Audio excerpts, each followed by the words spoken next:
Buenas tardes, bienvenidos a esta sección en donde se les va a explicar acerca de la logística y distribución física internacional, el cual es un tema muy importante, es un objetivo y a la vez un tema el cual se considera dentro del área del comercio internacional. El comercio internacional en sí se lo denomina de la siguiente manera. Según el autor del Diccionario del Comercio Internacional, Cristóbal Osorio Ercilla, es el conjunto de movimientos comerciales y financieros en general, todas aquellas operaciones, cualquiera sea su naturaleza, en donde participan las diversas comunidades humanas. Del comercio internacional se desprende tres elementos importantes: la logística, logística internacional y la distribución física internacional. Comenzando con el primer punto está la logística. La logística es el procedimiento de administrar estratégicamente el flujo de materiales, de bienes en existencia o en procesos y de los bienes terminados desde el lugar de origen hasta el lugar de consumo. Este concepto según Lamb, Hire y McDaniel. La logística internacional en sí son todos los procedimientos en los cuales se encarga de la planificación, implementación y control de manera eficiente relacionados con los productos de entrada y productos terminados desde el lugar de origen hasta el lugar de consumo o destino, generando los costos mínimos operativos y de igual manera cumpliendo con las necesidades o requerimientos de los consumidores o clientes potenciales. La distribución física internacional en sí es el diseño del mecanismo el cual permite la transferencia de la propiedad de los productos terminados desde donde son elaborados hasta donde finalmente se van a consumir. La logística, a su vez, está conformada por una serie de conceptos importantes, los cuales podemos mencionar a continuación. Primer punto, entorno logístico. El entorno logístico tiene que ver con una serie de actores que participan dentro del comercio internacional, los cuales lo conforman el proveedor o los proveedores. En sí, los proveedores son la planificación, el control y diseño a largo y mediano plazo por parte de la empresa para abastecerse de materiales o materia prima por parte de contratar y elegir el más adecuado proveedor. El centro de distribución es la planificación, implementación y control de las gestiones de producción y distribución de las materias primas. De igual manera tiene que ver con la recepción de pedidos. Y por último, también está bajo su potestad planificar la elección del medio de transporte más adecuado correspondiente. Almacén y plataforma. Son centros o infraestructura especializada en donde está encargada de gestionar el acopio y recepción de la mercancía, tanto de materiales o materia prima, productos terminados. De igual manera, se encarga de la gestión de ventas, mercadeo, logística y de interconexión entre las diversas áreas de la empresa, tomando así una retroalimentación adecuada. Tenemos entre el punto final a los clientes. Los clientes vienen a ser el consumidor final que va a adquirir y comprar el producto. Esto en referencia al entorno logístico. Pasando al segundo concepto, tenemos los elementos de la logística, que vienen a ser los procesos que intervienen en la logística, los cuales están bienes, mercados, información, cadena de suministro. Los bienes es la materia, la mercancía, producto tangible que se va a comercializar y que va a tener relación con otros actores del comercio internacional. Los mercados son los lugares donde se desea acceder para comercializar un producto en mercados exteriores, claro, en lugares exteriores, y en donde la planificación de la logística se tomará en cuenta en base a la proyección realizada por la demanda de ese mercado. La información es parte y a la vez respuesta de la globalización. Permite conocer información actual sobre el mercado meta, el recorrido de distancia que va a efectuarse y el traslado de la mercancía, conocer sobre los proveedores, los clientes, obtener una información retroalimentativa y tiempo de respuesta más rápida, entre otras ventajas. Por último, la cadena de suministro. La cadena de suministro es el proceso continuo, el flujo de información y de materiales, materias primas, productos terminados entre la empresa, con los proveedores y el cliente. A su vez, la cadena de suministro está conformada por centros de almacenamiento, medios de transporte y distribución. El tercer concepto que conforma la logística vienen a ser las etapas o procesos logísticos. los cuales están a continuación. Primer punto, logística de almacenamiento. Perdón, logística de abastecimiento. La logística de abastecimiento se llama también logística de aprovisionamiento, en donde es el principal referente que se va a tener con el proveedor. Se trata de una serie de acciones o procesos en donde se busca planificar y acopiar las materias primas para los procesos productivos más adelante que se van a desarrollar. Entre sus funciones está de gestionar las más adecuadas estrategias y objetivos con los proveedores, planificar el tiempo que va a tardar en entrega de los proveedores hasta la empresa que va a usar. Y también está relacionada en sí con la gestión de stocks. La logística de abastecimiento y almacenamiento tienen en común que se va a aplicar las opciones o estrategias de stocks, los cuales vienen a ser stock de seguridad mínimo y máximo. Stock de seguridad es el aprovisionamiento y almacenamiento de un producto guardado o extra que se va a utilizar en caso de necesidad extrema, cuando haya escasez. Stock mínimo viene a ser cuando hay un cierto nivel muy bajo o escasez de materia prima o productos, en donde se tiene que hacer una orden para que la empresa tenga más de ese material a los proveedores. Stock máximo es cuando la empresa cuenta con un elevado o una elevada cantidad de productos almacenados, casi sobrepasando al límite máximo permitido. La logística de producción tiene que ver con todas las acciones logísticas relacionadas a la planificación de las gestiones logísticas de producción y distribución, pero principalmente de producción, en donde va a transformar los productos entrantes, bienes, materia prima, información y la mano de obra en productos de salida, bienes terminados.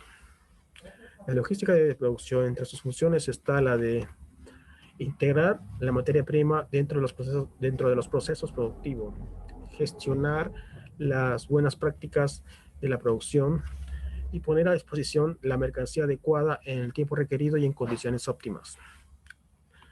El tercer concepto es la logística de almacenamiento.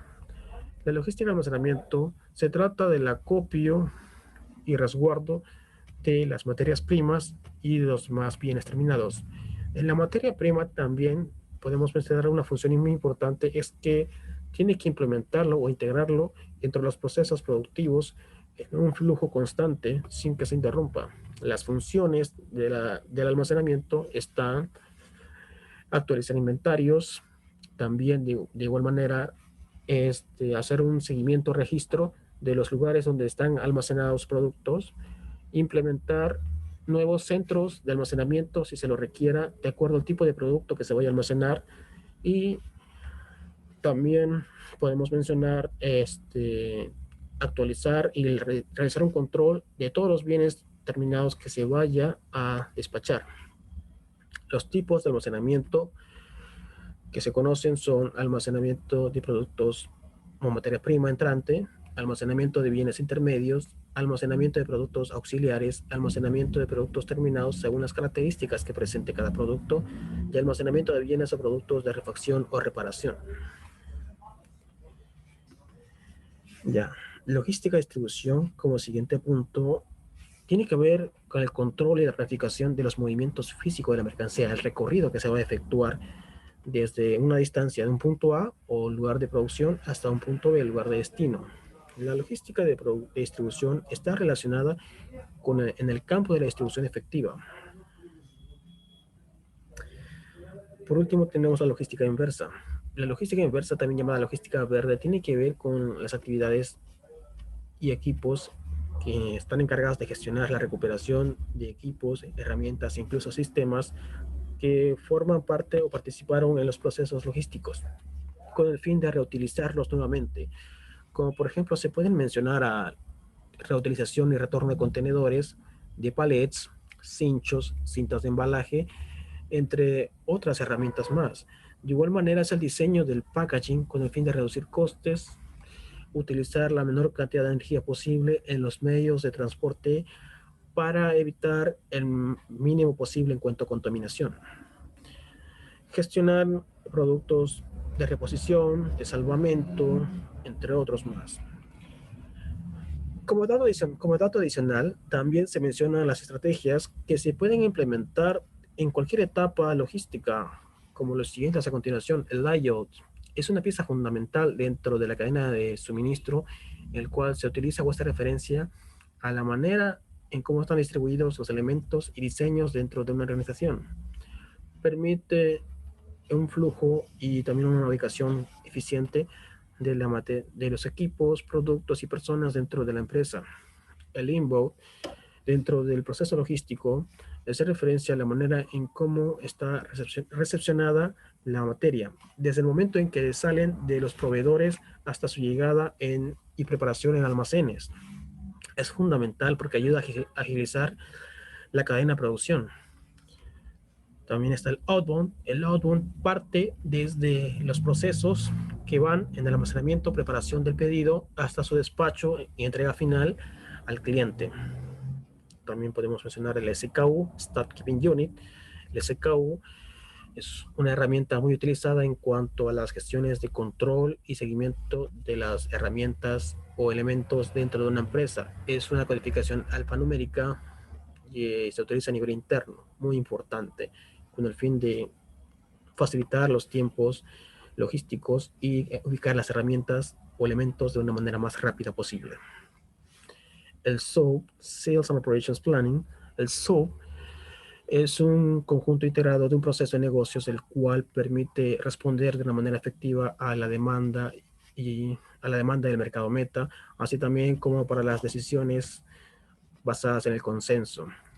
El cross-docking. El cross-docking es una herramienta fundamental que ayuda a abaratar costes y tiempos de manipuleo. Se utiliza cuando se va a trasladar una mercancía de un medio de transporte de entrada a un medio de transporte de salida. Evita operaciones de packing. Esto en cuanto a las etapas de la logística.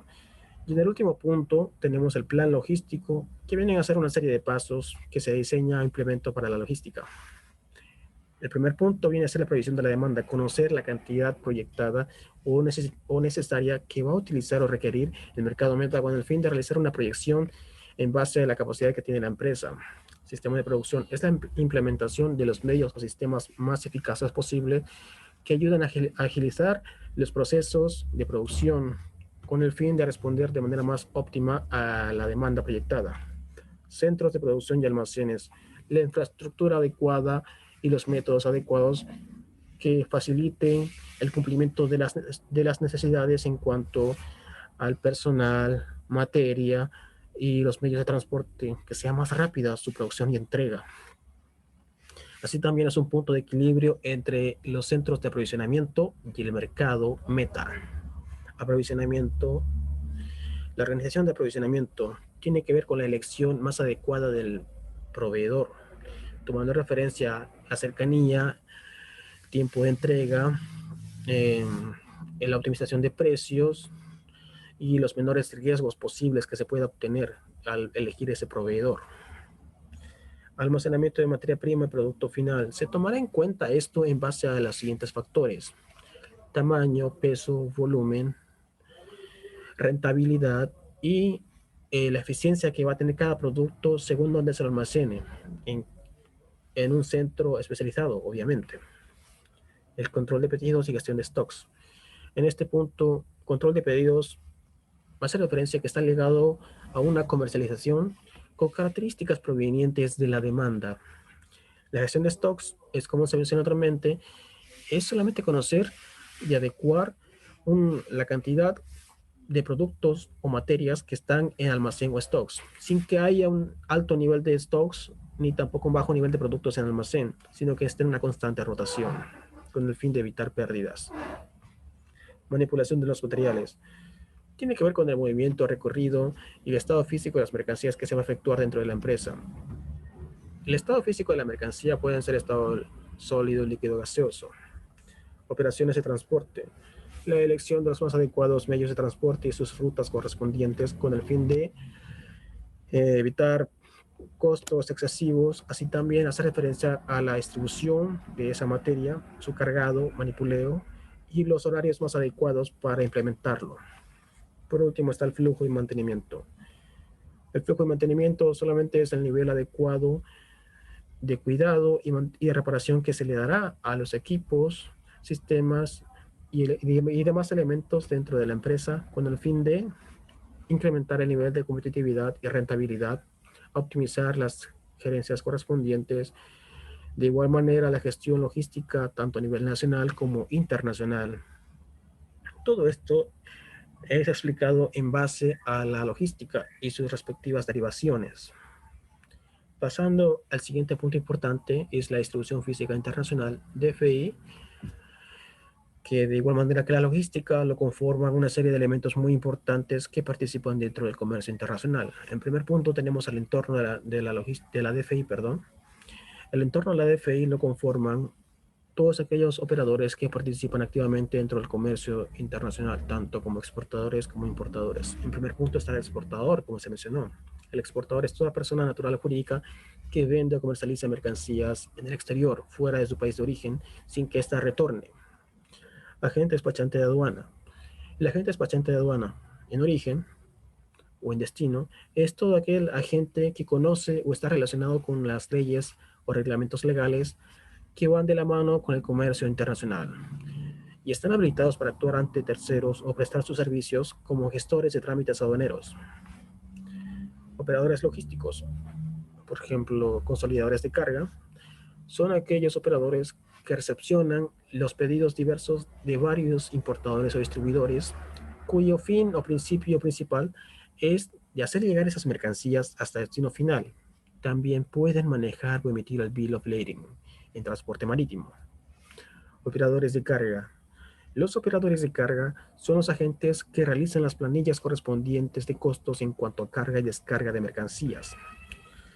El puerto, tanto en origen como en destino, el puerto en sí es una construcción artificial realizada por el hombre a orillas de algún curso de agua, cuyo objetivo principal es el transporte y comercialización o traslado de mercancías que comunican entre diversas áreas o regiones terrestres. El transporte internacional consiste en transportar productos en base o fruto de la comercialización existente entre las diversas naciones del planeta. Por último está el importador. El importador en sí es toda persona natural o jurídica que compra mercancías o productos del exterior para su posterior reventa en su mercado respectivo local o nacional. Pasando al siguiente concepto está el acondicionamiento de la carga. El acondicionamiento de la carga hace referencia al tipo de naturaleza de la carga. En primer punto está el tipo de la carga. El tipo de la carga se los puede indicar a cualquier mercancía que necesite algún envoltorio o no, y de acuerdo a las siguientes categorías: carga general y carga a granel. La carga general, a su vez, se subdivide en carga general unitarizada y carga suelta. La carga general unitarizada se trata de cualquier carga que necesita envoltorio, pero que se los maneja agrupados. Cuando se los agrupa es cuando se conforma el paquete o pedido del cliente en un solo bulto. La carga suelta es aquella carga que contiene envoltorio, pero que se lo maneja de manera individual y no así agrupada. No. Después tenemos la carga granel. La carga granel es cualquier mercancía o producto que no requiere ningún envoltorio, porque es muy grande, sobredimensionada, del cual hablaremos más adelante. Por tanto, se lo presenta y traslada de manera tal como está presente. Tenemos la naturaleza de la carga en la siguiente subdivisión, lo cual trata de las siguientes características. En primer punto está la carga valiosa. La carga valiosa hace referencia a la carga que durante su traslado necesita la máxima seguridad posible, por tratarse de cargas de diamantes, joyerías, metales preciosos, documentos bancarios, entre otros más. Después tenemos la carga perecedera. Se trata de una carga que sufre una degradación normal en sus características físicas, microbiológicas, químicas. En este punto, la conservación cobra una vital importancia durante su traslado, pudiendo ser productos marítimos, productos terrestres de consumo, carnes, leche o flores o plantas. En el siguiente concepto está la carga frágil. La carga frágil es donde se tiene que tener un especial cuidado al momento de manipular o transportar estiva de la mercancía, debido a que al más mínimo movimiento inadecuado o brusco, la mercancía se rompe o se daña.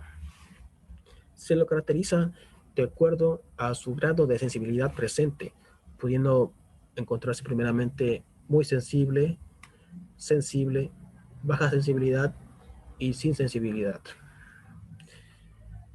Después tenemos a la carga sobredimensionada o dimensionada. Hace referencia al tipo de carga que sobrepasa a la capacidad y límites permitidos de un equipo estándar, por tanto se lo maneja mediante una manipulación y medidas especiales. Está presente en la carga terrestre, marítima, también lo podría estar en la carga aérea, pero su límite máximo permitido es todavía aún más limitado en la carga aérea. En la carga marítima, por ejemplo, se lo traslada en este punto sobre la cubierta del buque o bien directamente en sus almacenes en la parte de atrás del buque. Por último, tenemos la carga peligrosa. La carga peligrosa en sí hace referencia a los tipos de productos que por su naturaleza pueden o suponen un peligro para la vida, pueden ser agentes contaminantes o bien afectar la naturaleza de otro tipo de cargas. Podemos mencionar a las cargas nocivas, explosivas, radioactivas, corrosivas, oxidantes, entre otros. Se los clasifica de acuerdo a las cargas IMO, que vienen a ser nuevos tipos de categorizaciones diferentes de acuerdo a su grado de peligrosidad presente. Todo esto es lo que indica el acondicionamiento de la carga. En el tercer concepto de la DFI está la preparación de la carga, que viene a ser la manera en cómo va a ser preparada, embalada la mercancía para su posterior despacho. Podemos mencionar el empaque, embalaje, etiqueta de marcado como fuentes de referencia, pero sin embargo, la verdadera estructura es de la siguiente manera. En primer punto está el envase, es el primer material que va a tener contacto directo con el producto que va a ser preparado. Su función es proteger y rodear al producto para su manipuleo de una manera fácil, adecuada y que no sufra mucho daño o degradación. Los tipos de envase que se pueden conocer está de plástico, de papel, de madera, de vidrio, entre otros. Al envase se lo conoce como embalaje primario. El empaque. El empaque es todo material que va a rodear a la mercancía que puede tener o no un envase. Su función es de preservarlo, facilitar un manipuleo rápido y que su presentación sea atractiva ante los ojos del consumidor final. El empaque se lo conoce como embalaje secundario. Las funciones es que tiene que ser práctico, es decir, fácil de abrir, rellenar y sellar. Tiene que ser compatible con el producto y tiene que protegerlo durante su traslado. El embalaje. El embalaje es cualquier material, procedimiento o proceso el cual va a rodear al producto, perdón, al producto ya embalado con el fin de que haga fácil sus operaciones en cuanto carga, descarga, almacenamiento, pesaje, agrupación, entre otros durante su traslado. El embalaje se lo conoce como reembalaje o embalaje terciario. Por último tenemos el etiquetado y marcado, que vienen a ser fuentes, directrices o símbolos pictóricos que indican o informan sobre el producto en sí, su manipuleo, el cuidado que debe tener, así también como las especificaciones que indican para su uso o información que contienen sobre el importador o el exportador. Según la LADI, el marcado contiene información para el cuidado en cuanto a la estiva o traslado de la mercancía durante su transporte. En el marcado se diferencian tres tipos de marcado. Tenemos al marcado estándar, marcados de información y marcados de manipulación. El marcado estándar contiene información relativa al importador. Entonces el importador, este número de cantidades que se vaya a importar, residencia o lugar, dirección. En las marcas informativas tiene información relacionada con ambos, pero principalmente con el exportador. lugar de origen, lugar de destino, puerto de origen, puerto de destino, dimensiones de la caja, datos del exportador, declaraciones correlativas, entre otros más. Y las marcas de manipulación contienen información mediante símbolos pictográficos que van a hacer referencia al cuidado que se debe tener para la carga y descarga o estiva de la mercancía durante su trayecto. Todo esto haciendo referencia en cuanto a la preparación de la carga para su despacho. Posteriormente presentamos a la unitarización. La unitarización en sí es la agrupación de varias cargas en una carga más compacta en una sola unidad con el fin de reducir espacio en los lugares de almacenes, facilitar operaciones logísticas, utilizando eficientemente los recursos disponibles y el menor tiempo posible para su traslado. La unitarización lo conforma la paletización y la containerización. La paletización hace referencia a agrupar una determinada cantidad de mercancías sobre un palet con el fin de facilitar su traslado, su carga, descarga, almacenamiento durante operaciones logísticas de manera más rápida posible. Los tipos de palets conocidos son palets de madera, palets de plástico, palets de fibra de madera, palets de cartón y palets de metal. Pero los más utilizados son los palets de madera, el cual podemos mencionar dos tipos según sus medidas, palet americano y el palet europeo. El palet americano contiene las siguientes medidas. De ancho es 0.80 metros, de largo es 1 metro y de alto es 0.15 metros. El palet americano es más grande, presenta las siguientes medidas. Alto 0.15 metros, largo 1.20 metros y ancho 1 metro.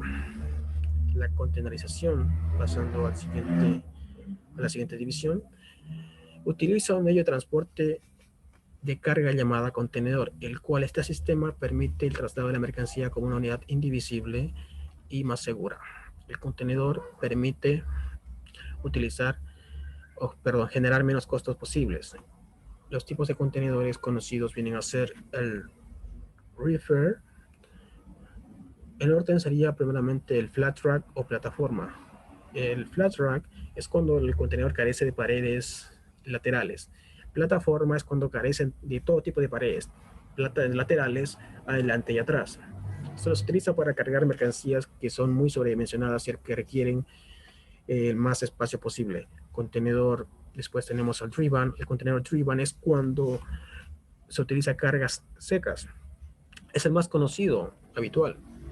Las medidas para cualquier contenedor en general, pero utilizados principalmente en el dry van, son de 20 pies, 40 pies y 40 pies high cube. Los contenedores dry van son los estándar, sellados, metálicos, sin refrigeración o calefacción.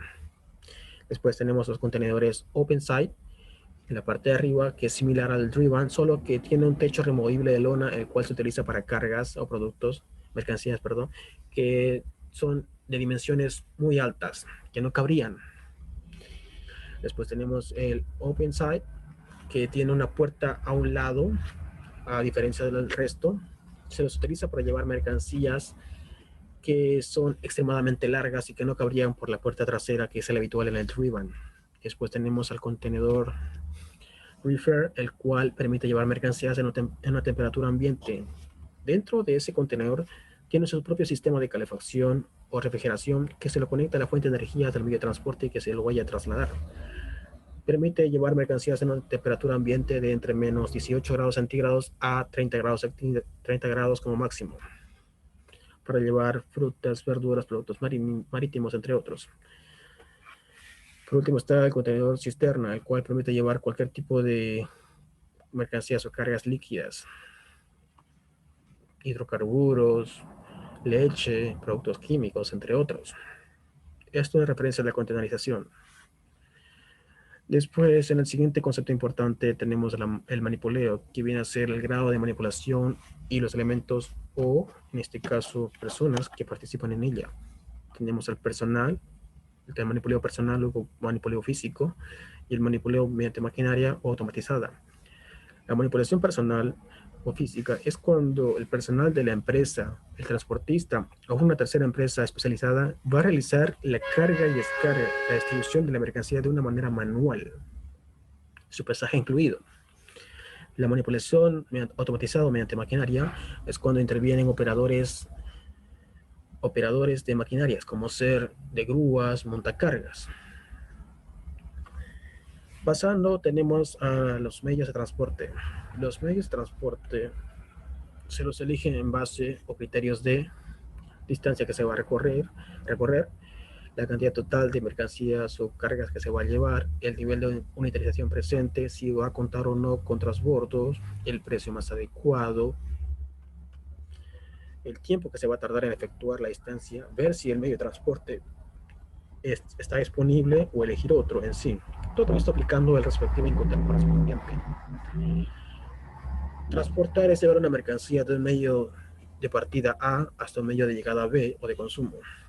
Los medios de transporte conocidos en este caso son terrestre, marítimo y aéreo. El terrestre está resaltado de esta manera porque a su vez se subdivide en transporte terrestre carretero y transporte terrestre ferroviario. El transporte terrestre carretero es el más común, prácticamente permite llegar a cualquier lugar que cuente con carreteras, es de fácil uso, presenta una agilidad en cuanto a respuesta y sirve para interconectarse o conectarse con otros medios de transporte, a lo cual se le considera multimodal. La documentación necesaria para el medio de transporte terrestre carretero es la carta aporte CRT, el MIC, Manifiesto Internacional de la Carga, el DTA, Declaración de Tránsito Aduanero y por supuesto certificado de origen. El transporte ferroviario sirve para llevar diversas mercancías y cuenta con una gran capacidad de carga. Tiene una agilidad administrativa, pero no es ideal para llevar mercancías que requieran urgencia de tiempo. Es independiente del estado de las carreteras. La documentación necesaria para el transporte ferroviario es el TIF, Tránsito Internacional Ferroviario, el MIC, el DTA y por supuesto el certificado de origen. Transporte marítimo, como segundo punto de los medios de transporte, se encuentra es debido o es conocido debido a su fiabilidad, versatilidad y economía asequible, que lo cual lo hace un medio preferido por los operadores del comercio internacional. El transporte marítimo ideal es el buque, el cual es un barco con una gran capacidad de carga debido a su fuerza, robustez y su fiabilidad. Es ideal para transportar mercancías a largas distancias e interconectar países mediante vía marítima. Los tipos de buques conocidos son portacontenedores, que es el más grande, permite llevar una inmensa cantidad de contenedores, buque de carga general para cargas secas o refrigeradas, o para cualquier tipo de cargas, pero de menor capacidad que el portacontenedores. El buque petrolero, el cual se los conoce cuatro tipos: el Panamax, Suezmax, Aframax y el VLCC. Permite llevar cualquier tipo de hidrocarburos. El buque gaseros son los más caros y sofisticados, los cuales llevan mercancías en gases, gas metano, butano, propano, se los conoce como LNG y LPG. Tenemos por último el buque cisterna. El buque cisterna es para llevar cualquier tipo de líquidos, desde como de consumo directo o común, agua, vino, entre otros más. El transporte marítimo, la documentación que se utiliza es el Bill of Lading, conocimiento de embarque, lista de empaque, certificado de origen. Si se quiere, también se contrata seguros, es que es lo más ideal y lo más común, de acuerdo al tipo de Incoterm presente. El transporte aéreo. El transporte aéreo presenta las siguientes características y ventajas. Permite llegar prácticamente a cualquier lugar del planeta. Es una rapidez, es un medio de transporte, es el más rápido conocido. Tiene una agilidad o agilidad en cuanto a temas administrativos. Su su precio es relativo al coste. Es decir, de los tres medios, este es el más caro. En lo negativo, presenta una limitante en cuanto a su capacidad de carga y no es ideal para llevar mercancías sobredimensionadas o de dimensiones muy altas. Transporte aéreo, La principal documentación es el Airway Bill, el AWB, de igual manera el certificado de origen. Esto es en la elección más adecuada del medio de transporte, tomando en cuenta las referencias que se mencionaron, Incoterm, distancia, el modelo disponible, entre otros. Pasando al antepenúltimo punto está los seguros. La elección del seguro tiene que ver, es un contrato en donde a cambio del pago de una prima económica, la entidad aseguradora permite resarcir al objeto cantidad asegurada al asegurado una cantidad monetaria, un capital u otro tipo de pago.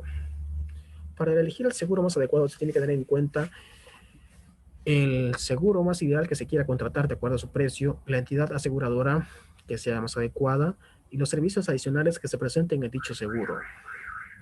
Los seguros conocidos vienen a ser el flotante específicos, otro igual conocido es el por viajes y la clasificación.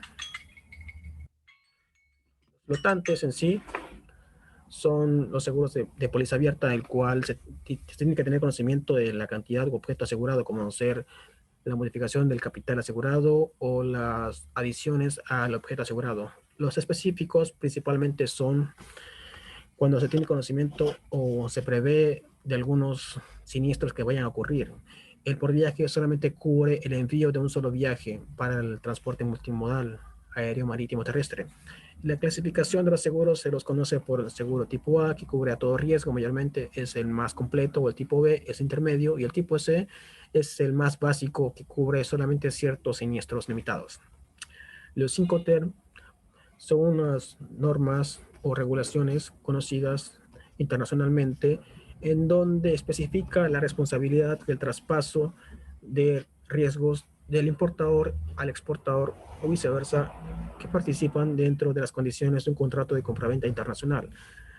Los seguros de acuerdo a su clasificación los 5T, de acuerdo a su clasificación se los conoce en Ex-World, FCA, libre a bordo, libre transportista, el FAS, libre costado del buque, el FOB, libre a bordo, el CFR, costo y flete, el CIF, costo seguro y flete, el CIF, costo seguro y flete, el CPT, transporte pagado hasta, después tenemos al DAP, el DDP, el DPU.